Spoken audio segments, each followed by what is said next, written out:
Now, Heartland Sports with Luke Randall.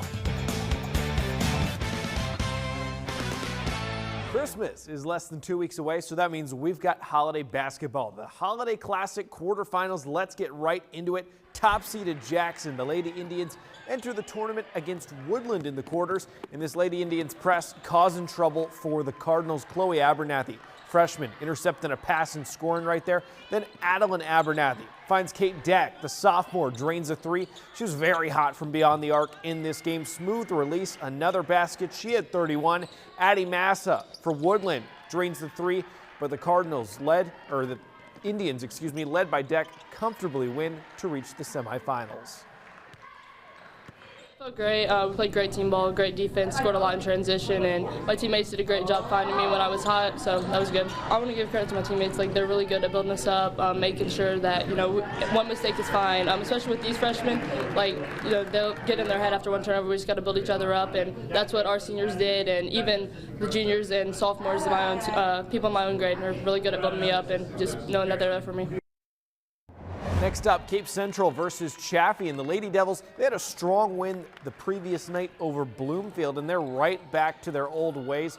Carly Kasu actually got her shot blocked right here. That is not common, but Kirsten Arnold able to get the layup in for the game's first points. On defense, you're not going to block this. You're going to steal it, and Kasu with the bucket right there.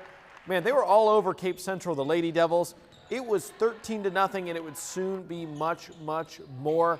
Nice play right there by Kirsten, and then there you go. Jersey Lynn a three. Lady Devils easily cruise to victory.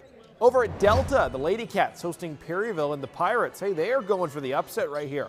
At attack early, Janie Porter getting one of the game's first scores, and then it's Abigail Amberger getting the dish from Porter right here, and hey, if no one's guarding her, she'll take that mid-range shot any day.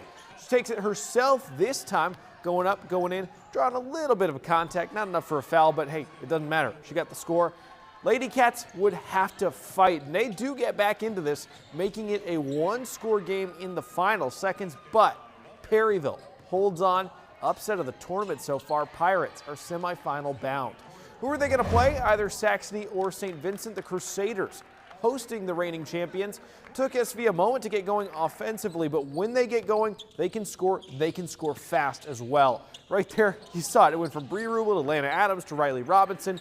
First bucket of the game, and defensively, Robinson, eyes up, interception right there, and Adams able to get the score right there, running in, up, and getting the layup. Then Kate Rubel getting close to that 1,000-point mark, able to get a layup in right there, and St. Vincent quite easily gets the win to keep their dreams of a repeat title alive.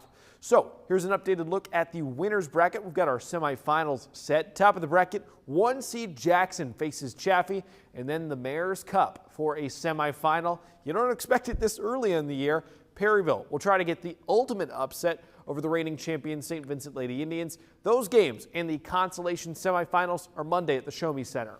Some college basketball in a moment, but first, we've got a record breaker for SEMO Track and Field, and it's someone you probably know pretty well. Anna Thomason, the former Saxony star turned SEMO Track and Field star, fresh off an OVC championship in the heptathlon, starting off her indoor season this weekend, and immediately Thomason breaks the school record in the indoor pentathlon. The senior, she won 4 of 5 events to sweep this field, including PRs in the shot put and 800-meter dash.